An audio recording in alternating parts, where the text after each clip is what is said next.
ರಾಜ್ಯದ ಮುಖ್ಯಮಂತ್ರಿ ಸಿದ್ದರಾಮಯ್ಯನವರು ಇವರ ತಂದೆಯ ಗರಡಿಯಲ್ಲಿ ಪಡೆದವರು, ರಾಜಯ್ಯ ಅವರ ಗರಡಿಯಲ್ಲಿ. ಹೇಗಿದೆ ಕೊಳ್ಳೇಗಾಲ ವಿಧಾನಸಭಾ ಕ್ಷೇತ್ರ? ಕೃಷ್ಣಮೂರ್ತಿ ಒಂದು ಪೂರ್ವ ವ್ಯಕ್ತಿ ಅಲ್ಲ. ಈ ವಯಸ್ಸಲ್ಲೂ ಕೂಡ 64 ಮತ್ತೆ ಬಂದು ಕೆಲಸ ಮಾಡುವಂತ ಅಭಿವೃದ್ಧಿ ಎಲ್ಲ ಮಾಡ್ತಾ ಇದ್ದಾರೆ ಅಂತ ಹೇಳಿ ಜನರಿಗೆ ಮನವರಿಕೆ ಆಗ್ತಾ ಇದೆ. ಸಿದ್ದರಾಮಯ್ಯ ಸೈಲೆಂಟ್ ತುಂಬಾ ಡೇಂಜರ್ ಅಂತಾರ, ಹೌದಾ? ಅದು ಗೊತ್ತಿಲ್ಲ ಗೊತ್ತಿಲ್ಲ ನನಗೆ. ಸರ್, ಏನಾಗ್ತಾ ಇದೆ ಸೀಟ್ ಶೇರಿಂಗ್? ಅವ್ರು ಏನಾದ್ರು ಯಾರಿಗಾರು ಮಾತಾಡಬೇಕು, ಆ ಮಾತನ್ನ ಅವರು ಅಂತೆ ಹೇಳಿದ್ದಾರೆ. ಮಾತು ಕೊಟ್ಟಿದ್ದು ನಿಜವೇ ಆಗಿದ್ದಲ್ಲಿ ಅವಕಾಶ ಮಾಡಿಕೊಟ್ಟೆ ಕೊಡ್ತಾರೆ. ಮಾತಿಗೆ ತಪ್ಪವರಲ್ಲ ಸಿದ್ದರಾಮಯ್ಯ. ಸಿದ್ದರಾಮಯ್ಯ ನಿಮ್ ತಂದೆಯವ್ರು ಕರೆದು ಮಂತ್ರಿ ಮಾಡಿದ್ರು, ಈಗ ಸಿದ್ದರಾಮಯ್ಯ ಕರೆದು ಮಾಡ್ತಾರೆ. ಮಾಡೋದು ಸಂತೋಷ. ಗೌರವ ಉಳಿಸ್ಕೊಡ್ತೀನಿ ಪಕ್ಷದ ಸರ್ಕಾರದವ್ರ ನಾಯಕತ್ವಕ್ಕೆ ಅಂತಕ್ಕಂಥ ಭರವಸೆಯನ್ನು ನಿಮಗೆ ನಮಸ್ಕಾರ ವೀಕ್ಷಕರೇ, ಕನಕ ಕರ್ನಾಟಕಕ್ಕೆ ಸ್ವಾಗತ. ಬೆಳಗಾವಿ ಅಧಿವೇಶನಕ್ಕೆ ಬಂದು ಇಂತ ಹಿರಿಯ ಪಟ್ಟೊಂದು ಮಾತಾಡ್ಸಿಲ್ಲ ಅಂದ್ರೆ ಅದಕ್ಕೆ ಅರ್ಥ ಇರಲ್ಲ. ನನಗಂತೂ ವೈಯಕ್ತಿಕವಾಗಿ ಖುಷಿ ವಿಚಾರ. AR ಕೃಷ್ಣಮೂರ್ತಿ ಸರ್ ಇದ್ದಾರೆ, ಕೊಳ್ಳೇಗಾಲ ವಿಧಾನಸಭಾ ಕ್ಷೇತ್ರದ ಶಾಸಕರು. ಹೇಗಿದ್ದೀರಾ ಸರ್? ಚೆನ್ನಾಗಿದೆ.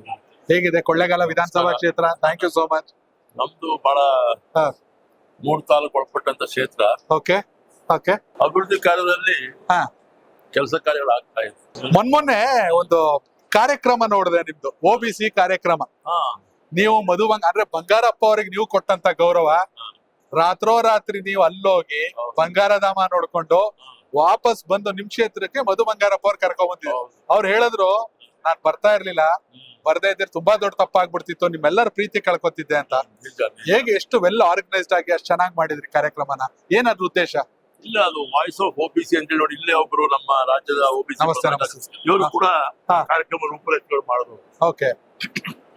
ನಾನು ನಮ್ಮ ಸಮಿತಿಯ ಒಂದು ಪ್ರವಾಸ ಹೋಗಿದ್ದೆ ಶಿವಮೊಗ್ಗಕ್ಕೆ. ಓಕೆ. ಬ್ಯಾಕ್ವರ್ಡ್ ಕ್ಲಾಸ್ ಮ್ಯಾರಿಟೀಸ್ ಕಮಿಟಿ ಚೇರ್ಮನ್ ಆಗಿ. ಓಕೆ. ನಾವು ಅಲ್ಲಿ ರಿವ್ಯೂ ಆಯ್ತು. ರಿವ್ಯೂ ಆದ್ಮೇಲೆ ಒಂದಿನ ಅಲ್ಲೇ ಉಳ್ಕೊಂಡಿದ್ದು ಬಂಗಾರಪ್ಪ ಸಾಹೇಬ್ರ ಒಂದು ಸ್ಮಾರಕ. ಅದಕ್ಕೆ ರಾಜ್ಯ ಪ್ರವಾಸಿ ತಾಣಗಳ ಪಟ್ಟಿಗೆ ಸೇರಿದೆ ಬಂಗಾರಧಾಮ. ಹೌದೌದು. ನಾನು ನನಗಿಂತ ನನ್ನ ಧರ್ಮಪತ್ನಿ ಅಲ್ಲಿ ಹೋಗಿ ಬರ್ಬೇಕು, ನಾನು ನೋಡಿದ್ದೀನಿ. ಅಲ್ಲಿ ನೋಡ್ ಬಂದು ನಾವು ನಮ್ಮ ಊರಲ್ಲಿ ಹೇಗ್ ಮಾಡಿಸ್ಬೋದು ಅದ್ರ ಸಂಬಂಧಪಟ್ಟ ಡೆವಲಪ್ಮೆಂಟ್ ಅಂತ ಹೇಳಿ ಅವಳು ಕೇಳಿದಾಗ ಅವಳನ್ನು ಬರ ಹೇಳಿ ನಾನು ಜೊತೆಗೆ ಹೋದ್ವಿ. ಯಾವ MLA ಕೂಡ ಜೊತೆಗೆ ಬರ್ಲಿಲ್ಲ. ಎಲ್ಲರೂ ಕೂಡ ನಾವು ಭೇಟಿ ಕೊಟ್ಟಿದ್ದೀವಿ ಅಂತ ಹೇಳ್ಬಿಟ್ಟು ಹಾಗೆ ನನ್ನಿಂದ ದೂರ ಹೊರಟರು. ನಾನು ಇಬ್ರು ಕೂಡ ಧಾಮಾಗ ಹೋಗಿ ವೀಕ್ಷಣೆ ಮಾಡಿ ನಮ್ಮ ಅಭಿಪ್ರಾಯಗಳು ವ್ಯಕ್ತಪಡಿಸಿ ನಂತರ ನಾವು ಆ ಸರಿ ರಾತ್ರಿನಲ್ಲಿ ನಾನು ಮೈಸೂರು ತಲುಪಿದೆ. ಯಾಕಂದ್ರೆ ಮಾರನೇ ದಿನನೇ ವಾಯ್ಸ್ ಆಫ್ OBC ಕಾರ್ಯಕ್ರಮ ಮಧು ಬಂಗಾರಪ್ಪನವರೇ ಆ ಕಾರ್ಯಕ್ರಮ ಉದ್ಘಾಟನೆ ಮಾಡ್ಬೇಕು ಅಂತ ಕೇಳ್ಕೊಂಡಿದ್ದೆ. ನಿಜ. ಹಾಗಾಗಿ ಅವರು ನಾನು ಅವ್ರ ತಂದೆಯವ್ರ ಸ್ಮಾರಕಕ್ಕೆ ಭೇಟಿ ಕೊಟ್ಟ ಒಂದು ಗೌರವಾರ್ಥ ನಮ್ ಕಾರ್ಯಕ್ರಮ ಮಿಸ್ ಮಾಡದೆ ಬಂದ್ರು.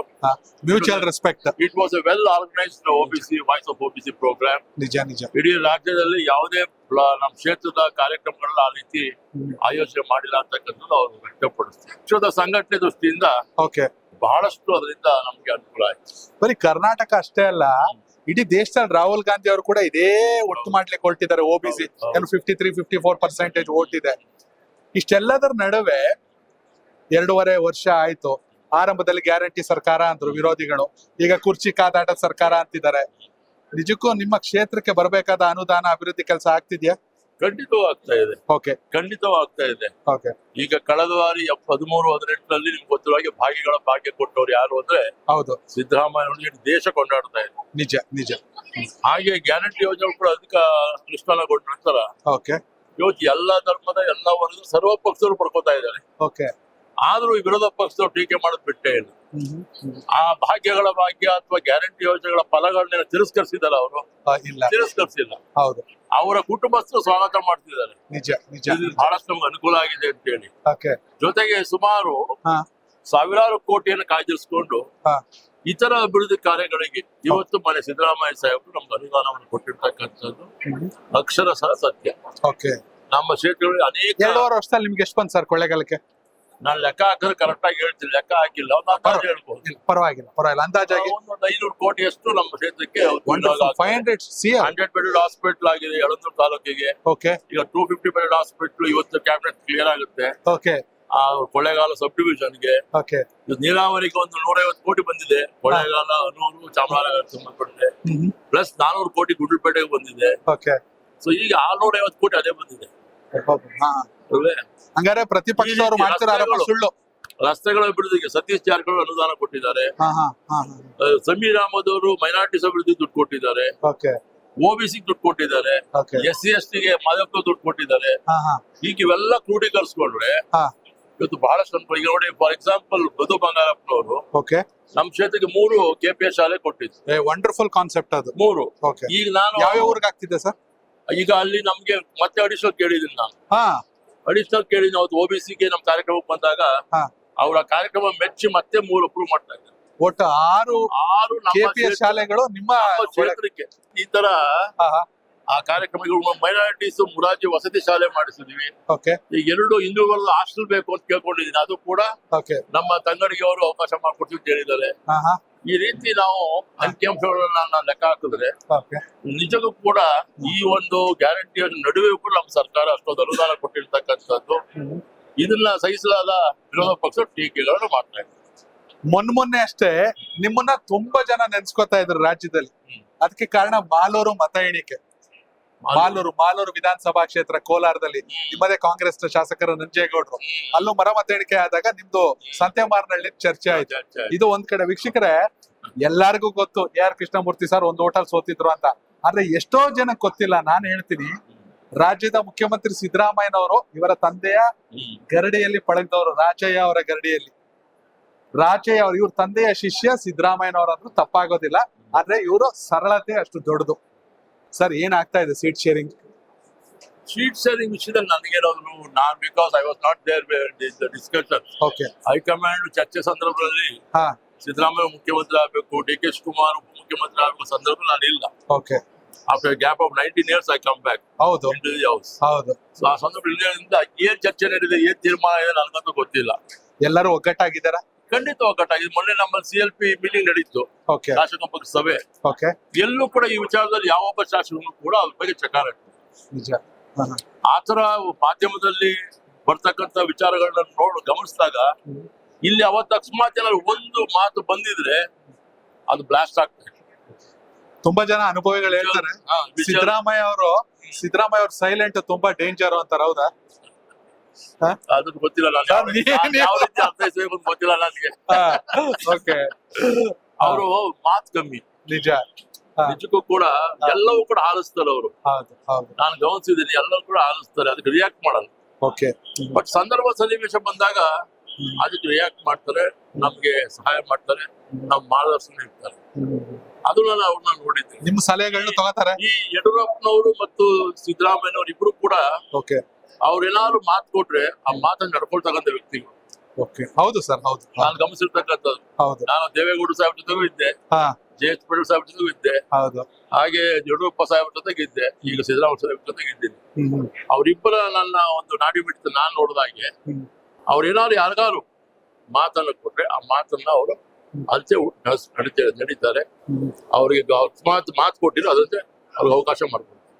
ಮಾತು ಕೊಟ್ಟಿದ್ ನಿಜವೇ ಆಗಿದ್ದಲ್ಲಿ ಅವಕಾಶ ಮಾಡಿಕೊಟ್ಟೆ ಕೊಡ್ತಾರೆ. ಮಾತಿಗೆ ತಪ್ಪೋರಲ್ಲ ಸಿದ್ದರಾಮಯ್ಯ. ಇಲ್ಲವೇ ಇಲ್ಲ. ಓಕೆ ಸರ್ ಒಟ್ಟಾರೆ ಇಡೀ ದೇಶಕ್ಕೆ ಅಂತ ಬಂದಾಗ, ಯಾಕಂದ್ರೆ ಈಗ ಮೊನ್ನೆ ತಾನೇ ಬಿಹಾರ ಚುನಾವಣೆ ಫಲಿತಾಂಶ ಬಂತು. ಬಿಜೆಪಿ ಸ್ಟ್ರಾಂಗ್, ಕಾಂಗ್ರೆಸ್ ಸ್ಟ್ರಾಂಗ್ ಅಂದ್ರೆ ಬಿಜೆಪಿ ಸ್ಟ್ರಾಂಗ್ ಅಲ್ಲ, ಕಾಂಗ್ರೆಸ್ ವೀಕು ಅನ್ನೋದು ಪದೇ ಪ್ರೂವ್ ಆಗ್ತಾ ಇದೆ. ಕರ್ನಾಟಕ ಮತ್ತು ತೆಲಂಗಾಣ, ಹಿಮಾಚಲ್ ಪ್ರದೇಶವನ್ನು ಬಿಟ್ಟು ಒಟ್ಟಾರೆ ಇನ್ನೇನ್ ಚುನಾವಣೆ 25 ನೋಡಿ. ಬಿಹಾರ ನಮ್ಮ ಗ್ಯಾರಂಟಿ ಯೋಜನೆಗಳ ಇವತ್ತು ಅವರು ಇತರ ಪಕ್ಷದ ಪ್ರಮುಖರು ಪಕ್ಷಗಳು ನಮ್ಮ ಗ್ಯಾರಂಟಿ ಯೋಜನೆಗಳನ್ನ ಕಾಪಿ ಮಾಡ್ತಾರೆ. ಹೌದು, ನಿಜ. ಬಿಜೆಪಿನೂ ಅದೇ ಮಾಡಿ. ದೆಹಲಿಯಲ್ಲಿ ಏನ್ ನಡೀತು, ನಾವು 2,000 ಕೊಟ್ಟು ಅವ್ರು 3,000 ಘೋಷಣೆ ಮಾಡುದು. ಹೌದು. ಬಿಹಾರದಲ್ಲಿ 10,000 ಹಾಕಿದ್ರು. 8 ಅಕೌಂಟ್. 10,000 ಫಲಿತಾಂಶ ಅವರಂತೆ ಆಯ್ತೆ ಹೊರತು ನಿಜವಾಗ್ಲೂ ಕೂಡ ಅವತ್ತು ರಾಹುಲ್ ಗಾಂಧಿ ಅವರು ಅಲ್ಲಿ ಪ್ರವಾಸ ಮಾಡಿಸೋದ್ರಲ್ಲಿ ಸೇರಿದಂತ ಲಕ್ಷಾಂತರ ಜನರ ಒಂದು ಭಾವನೆಗಳನ್ನ ಗಮನಿಸಿದ್ರೆ ಕಾಂಗ್ರೆಸ್ ಅಧಿಕಾರಕ್ಕೆ ಬರಬೇಕಾಗಿತ್ತ. ನಮ್ಮ Indian national Congress alliance party ಬರಬೇಕಾಗಿತ್ತು. ಆ 10,000 ರೂಪೀಸ್ ಅಕೌಂಟ್ ಜಮಾ ಆಗಿದ್ದು ಫಲಿತಾಂಶ ಟರ್ನ್ ಆಯ್ತು. ಹಾಗಾಗಿ ವಿ ಲಾಸ್ಟ್. ಹಾಗಂತೇಳಿ ಕಾಂಗ್ರೆಸ್ ಇಸ್ ನಾಟ್ ವೀಕ್ ಅಂತ ನಾವು ಒಪ್ಕೊಳ್ಳೋಕೆ ಸಾಧ್ಯ ಇಲ್ಲ. ಇಸ್ ವೀಕ್ ಅಂತ ಓಕೆ ನಾನು ಒಪ್ಕೊಳ್ಳಕ್ ಸಾಧ್ಯನೇ ಇಲ್ಲ. It is very strong. Okay ಈಗ ಫ್ರಮ್ ಜಮ್ಮು ಕಾಶ್ಮೀರ, ಕನ್ಯಾಕುಮಾರಿ ಜಮ್ಮು ಕಾಶ್ಮೀರ, ಓಕೆ ರಾಹುಲ್ ಗಾಂಧಿ ಪಾದಯಾತ್ರೆ ಮಾಡುದು, ಜನಸ್ತೋಮ ಹೇಗಿತ್ತು? ಓಕೆ ಜನಸ್ತೋಮ ಈಗೇನಾಗಿದೆ, ಧರ್ಮದ ಮೇಲೆ ರಾಜಕಾರಣ ಮಾಡ್ತಾ ಇರ್ತಕ್ಕಂಥ ಕಾಣಿಸ್ತದೆ. ನಿಜ ನಿಜ ನಿಜ. ಜಾತಿ ಬಲದ ಮೇಲೆ ಹೋಗ್ತದೆ, ಹಣದ ಬಲ ಮೇಲೆ ಹೋಗ್ತದೆ. ಆ ಸಂದರ್ಭ ಸನ್ನಿವೇಶ they know how to twist during elections. ನಿಜ ಸರ್. ಹಾಗಾಗಿ ನಾವು somewhere we are losing. Okay ಕೈಗೆ ಬಂದಿದ್ದು ಬಾಯಿಗೆಲ್ಲ ಆತರ ಪರಿಸ್ಥಿತಿ ನಮ್ಮಲ್ಲಿ ಆಗಿದೆ. ಅದನ್ನ ಮುಂದಿನ ದಿವಸ ಖಂಡಿತವೂ ಕೂಡ ದೇಶದ ಮಹಾಜನತೆ ಕಾಂಗ್ರೆಸ್ ಅಲ್ಲ ಮತ್ತೆ ದೇಶದ ಅಧಿಕಾರ ತರುವಂತ ರೀತಿಯಲ್ಲಿ ಮುಂದಾಗ್ತದೆ. ನೀವು ಅನುಭವದಲ್ಲಿ ಹಿರಿಯರಾಗಿರೋದು ಕೇಳ್ತಾ ಇರೋದು, ನಿಮ್ ಭಾಗದಲ್ಲಿ ಯಂಗ್ಸ್ಟರ್ ಗಳು ಜಾಸ್ತಿ ಇದ್ದಾರೆ. ದರ್ಶನ್, ಸುನಿಲ್ ಬೋಸ್, ಗಣೇಶ್ ಪ್ರಸಾದ್ ಅವರು ಎಲ್ಲಾರು ಬಂದ್ ಭೇಟಿ ಮಾಡ್ತಾ ಇರ್ತಾರ, ಸಲಹೆಗಳು ಕೊಡ್ತಾ ಇರ್ತೀರಾ? ಓಕೆ. ಯಾಕೆ ಸಂಸದರು ಸ್ವಲ್ಪ ಸೈಲೆಂಟ್ ಅನ್ಸ್ತಾರಪ್ಪ? ಸಂಸದರು ಸೈಲೆಂಟ್ ಅಂತ ಏನಿಲ್ಲ, is also very okay knowledgeable ವ್ಯಕ್ತಿತ್ವ ಇರ್ತಕ್ಕಂಥವ್ರು. ಓಕೆ. ಅವ್ರು ಸದ್ಬಳಕೆ ಮಾಡ್ಕೊಳ್ತಾ ಇಲ್ಲ. ಹೌದಾ? ಪವರ್ ಜನ ಕೊಟ್ಟಿದ್ದಾರೆ, ಆ ಪವರ್ ನ ಸರಿಯಾದ ಸಮರ್ಥವಂತ ರೀತಿ ಬಳಸ್ಕೊತಾ ಇಲ್ಲ. ಕಿವಿ ಮಾತು ಹೇಳ್ತಾ ಇದ್ದೀರಾ? ಹೌದೌದು, ಖಂಡಿತ ನಿಮ್ ಮುಖಾಂತರ ಹೇಳ್ತೀನಿ ನಾನು. ಸರ್, ಒಟ್ಟಾರೆ ಕೊಳ್ಳೇಗಾಲದ ಜನಕ್ಕೆ ಏನ್ ಹೇಳಿಕ್ಕೆ ಇಷ್ಟಪಡ್ತೀರಾ? ಜನತೆ ಬಹಳ ಒಳ್ಳೆ ಜನ. ಜನತೆ ಬಹಳ ಒಳ್ಳೆ. ನಮ್ಮ ಕ್ಷೇತ್ರ 3 ತಾಲೂಕು ಒಳಪಟ್ಟತಕ್ಕಂಥ ಕೊಳ್ಳೇಗಾಲ, ಯಳಂದೂರು, ಪಾರ್ಟ್ ಆಫ್ ಚಾಮರಾಜನಗರ. ಹೌದು. ಸೊ ಒಂದೊಂದು ತಾಲೂಕು ಒಂದೊಂದ್ ತರ ಭಾವನೆ ಇದೆ. ಆಮೇಲೆ ನನಗೆ ಈ ಚುನಾವಣೆಯಲ್ಲಿ ಎಲ್ಲ ಧರ್ಮದ ಎಲ್ಲ ವರ್ಗದ ಸರ್ವ ಪಕ್ಷರು ಓಟ್ ಕೊಟ್ಟಿದ್ದಾರೆ. ಹೌದು ಹೌದು ಹೌದು. ಆಮೇಲೆ ನಮ್ಮಲ್ಲೇ ಫ್ಯಾಕ್ಷನ್ಸ್ ಗಳಿತ್ತು. ಓಕೆ. ಅವರೆಲ್ಲರ ಸಹಕಾರದಿಂದ ನಾನು 1,08,000 ಮತಗಳನ್ನು ಗಳಿಸಿ ನಾನು ಗೆಲುವನ್ನು ಸಾಧಿಸಿ 60,000 ಅಂತರದಲ್ಲಿ. ಎಲ್ಲರನ್ನೂ ಕೂಡ ನಾನು ಇದ್ ಮಾಡ್ಬೇಕು ಅಂದ್ರೆ, ಅವ್ರಿಗೆ ಸ್ಪಂದಿಸ್ಬೇಕು ಅಂದ್ರೆ ಅಷ್ಟು ಸ್ವಲ್ಪ ಸಾಧ್ಯ. It will take time. But ಸಾರ್ವಜನಿಕ ಆಗತಕ್ಕಂಥ ಕೆಲಸ ಕಾರ್ಯಗಳ ಬಗ್ಗೆ ನಾನು ಹೆಚ್ಚಿನ ಒತ್ತಡ ಕೊಡ್ತಾ ಇದ್ದೀನಿ, ಅಭಿವೃದ್ಧಿಯನ್ನು ಮಾಡ್ತಾ ಇದ್ದೀನಿ. ಕೃಷ್ಣಮೂರ್ತಿ ಒಂದು ಗೌರವ ವ್ಯಕ್ತಿ ಅಲ್ಲ. ಈ ವಯಸ್ಸಲ್ಲೂ ಕೂಡ ಐ ಆಮ್ 64. ನಿಜ. ಈ ವಯಸ್ಸಲ್ಲೂ ಕೂಡ ಬಹಳ ಆಕ್ಟಿವ್ ಆಗಿ ಅವರು ಓಡಾಡುವಂತ ವ್ಯಕ್ತಿ, ಮತ್ತೆ ಸ್ಪಂದಿಸಿ ಕೆಲಸ ಮಾಡುವಂತ ವ್ಯಕ್ತಿ, ಅಭಿವೃದ್ಧಿಯನ್ನು ಮಾಡ್ತಾ ಇದ್ದಾರೆ ಅಂತ ಹೇಳಿ ಜನರಿಗೆ ಅದು ಮನವರಿಕೆ ಆಗ್ತಾ ಇದೆ. ಆದ್ರೆ ಕೆಲವು ಕಾರ್ಯಕರ್ತರು, ಮುಖಂಡರುಗಳು ಅವರ ವೈಯಕ್ತಿಕ ಕೆಲಸ ಕಾರ್ಯ ಆಗ್ಲಿಲ್ಲ ಅಂತ ಅವರು ನನ್ನ ಬಗ್ಗೆ ಟೀಕೆ ಮಾಡ್ತಾರೆ. ಒಂದಲ್ಲ ಒಂದಿನ ಅವ್ರು ರಿಯಲೈಸ್ ಆಗುತ್ತೆ what is Krishnamurthy as A member of the assembly ಅಂತಕ್ಕಂಥದ್ದು ಅವ್ರು ಅರಿವಾಗುತ್ತೆ ಅಂತ ನಾನು ನಂಬಿದ್ದೆ. ಸಚಿವರಾಗೇ ಆಗ್ತೀರ ಕೂಗ್ ಜೋರಾಗಿದೆಯಲ್ಲ? ನನ್ನ ಸ್ವಭಾವ ಏನು ಅಂದ್ರೆ, ನಾನು ಲೆಟ್ ಹೈಕಮಾಂಡ್ ಡಿಸೈಡ್ ಅಂತ. Okay okay. ನಾನು ಲೆಟ್ ಹೈಕಮಾಂಡ್ ಡಿಸೈಡ್. ನಾನು ನಿಜವೂ ಕೂಡ ಸಮರ್ಥ ಆಗಿದ್ರೆ ಅವಕಾಶ ಮಾಡ್ಕೊಳ್ಳಿ. I will prove myself. Okay. I will prove myself. ನಾನು ಹಿಂದೆನೂ ಕೂಡ ಶಾಸಕನಾಗೂ ಕೂಡ ಕೆಲಸ ಮಾಡಿದ್ದೇನೆ. ಹಿಂದೆ ಅಂಬೇಡ್ಕರ್ ನಿಗಮ ಅಧ್ಯಕ್ಷನಾಗಿ ಅಂಬೇಡ್ಕರ್ ನಿಗಮ ಹೇಗಿದೆ ಅಂತ ತೋರಿಸ್ಕೊಟ್ಟಿದ್ದೀನಿ ನಾನು. ಖಂಡಿತ ಖಂಡಿತ. ಹೌದು ಹೌದು ಹೌದು. ಇವತ್ತು ಕೂಡ 2 ವರ್ಷದಲ್ಲಿ ಕೆಲಸವನ್ನು ಮಾಡ್ತಾನೆ ಇದ್ದೀನಿ. ಮನೆ ಸಿದ್ದರಾಮಯ್ಯನವ್ರು ಯಾವತ್ತೂ ತಂದೆಯವ್ರು ನೆನೆಸ್ಕೋತಾರೆ. ನಿಜ. ವೀರಾಚರಣೆ ನನ್ನ ಕರ್ದು ಮಂತ್ರಿ ಮಾಡಿದ್ರು, ಹಾಗಾಗಿ ನಾನು ಮಂತ್ರಿ ಆದೆ, ಮುಖ್ಯಮಂತ್ರಿ ಆದೆ ಅಂತ ಹೇಳಿ. ಈಗ ಅವ್ರಿಗೆ ಆ ಜವಾಬ್ದಾರಿ ಪಾಲಿಸಿ ಇಸ್ ಕೋರ್ಟ್ ನಾವು to take a decision regarding Siddaramaiah ಅವ್ರು ನಿಮ್ ತಂದೆಯವ್ರು ಕರೆದು ಮಂತ್ರಿ ಮಾಡಿದ್ರು, ಈಗ ಸಿದ್ದರಾಮಯ್ಯ ಅವ್ರು ನಿಮ್ ಕರೆದು ಮಾಡ್ತಾರೆ. ಮಾಡೋದು ಸಂತೋಷ. ನಾನು ಗೌರವ ಉಳಿಸ್ಕೊಡ್ತೀನಿ ಪಕ್ಷದ ಸರ್ಕಾರದವ್ರ ನಾಯಕತ್ವಕ್ಕೆ ಅಂತಕ್ಕಂಥ ಭರವಸೆನ ನಿಮ್ ಮುಖಾಂತರ ಕೊಡ್ತೀನಿ. Thank you so much sir. ತುಂಬಾ ಖುಷಿ ಅನ್ಸುತ್ತೆ. ಯಾವಾಗ್ಲೂ ಇದೇ ಉತ್ಸಾಹ, ಇದೇ ನಗು ಇರ್ಲಿ. ಒಳ್ಳೇದಾಗ್ಲಿ sir. Thank you sir. Connect Karnataka, ಇದು ನಿಮ್ಮ ನೆಟ್ವರ್ಕ್.